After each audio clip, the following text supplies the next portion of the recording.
anemia, dysphagia, and esophageal web, right? So that's that. Okay.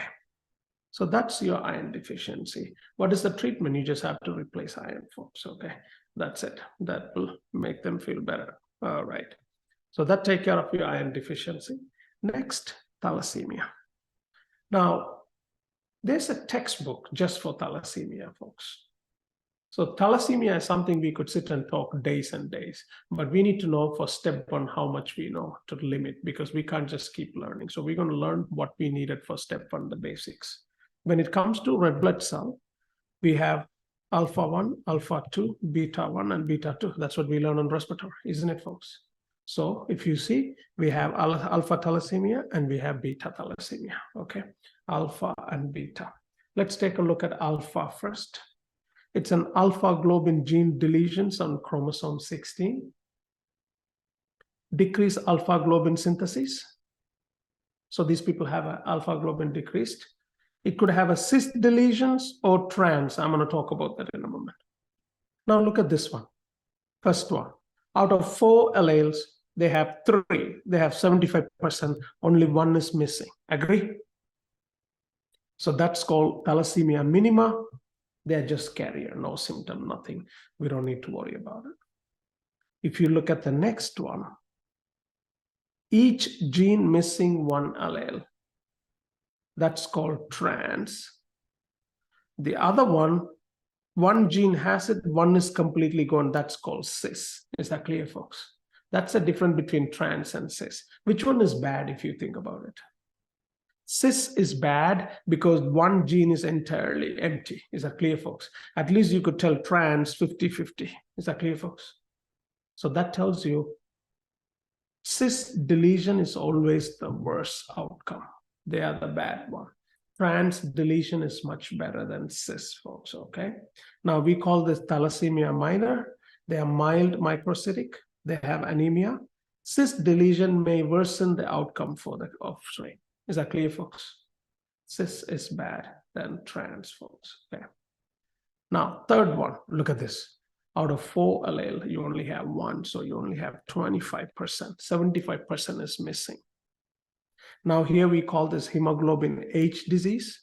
In order to compensate for the 75% missing, you have more beta globin production. So the beta globin is increasing to compensate the missing of alpha. Is that clear, folks?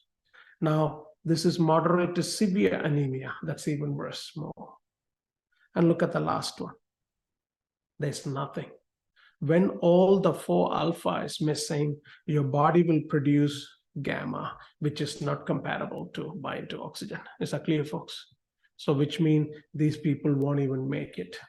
It's incompatible with life, okay? So that's your alpha thalassemia. So just know alpha thalassemia has 4 different subcategory. And what are those, folks? Is everybody clear? Okay. Now we go to beta thalassemia. Beta thalassemia is more common than alpha thalassemia. You see more people with beta thalassemia.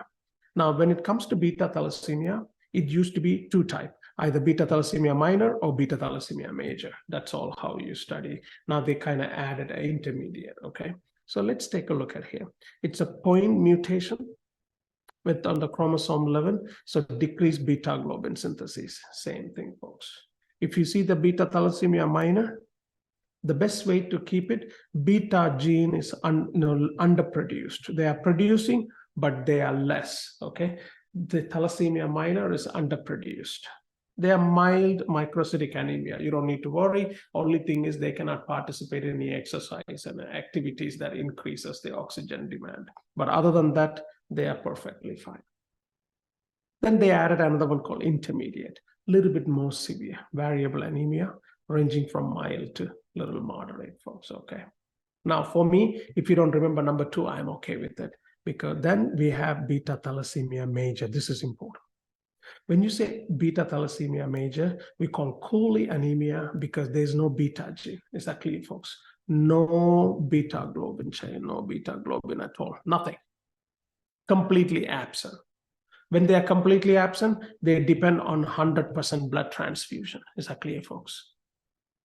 They depend on blood transfusion. Severe microcytic anemia with target cells. Anispocylosis, that's a shape requiring blood transfusion. They have to depend on blood transfusion. Then what happens if they receive frequent blood transfusion? Secondary hemochromatosis, because they are getting more iron overload in the body, folks, okay? They also have marrow expansion, some skeletal deformities. Start by highlighting extramedullary hematopoiesis. What is extramedullary hematopoiesis? Normally, where do you produce bone cells, bone marrow? I mean, the blood cells you produce in the bone marrow, isn't it, folks? If your bone marrow is failed, where do you produce? Hepatospleen, your liver and spleen. Okay, so whenever your bone marrow is struggling, your liver and spleen helps. What does HSM stand for? Hepatosplenomegaly. Okay, hepatosplenomegaly. Every time you have a hepatosplenomegaly in this type of situation, we know our liver and spleen is trying to keep up with it, folks. Okay, increased risk of, again, parvovirus and stuff. They become symptomatic after 6 months. Why? The first 6 months of birth, we don't have a problem because they have fetal hemoglobin. Fetal hemoglobin is not affected in diseases. Always it's happened after fetal hemoglobin declines in 6 months, folks, okay? They could even break down more red blood cells. They will have pigmented gallstone. That's beta thalassemia major. So to recap here, beta thalassemia minor is underproduced. Beta thalassemia major is completely absent. Is that clear, folks? All right. Now you see, they added something interesting here. Sickle cell in beta thalassemia. I want you guys to think carefully. Beta thalassemia minor or major? Who will get sickle cell? Type it up. Who has a chance to get sickle cell?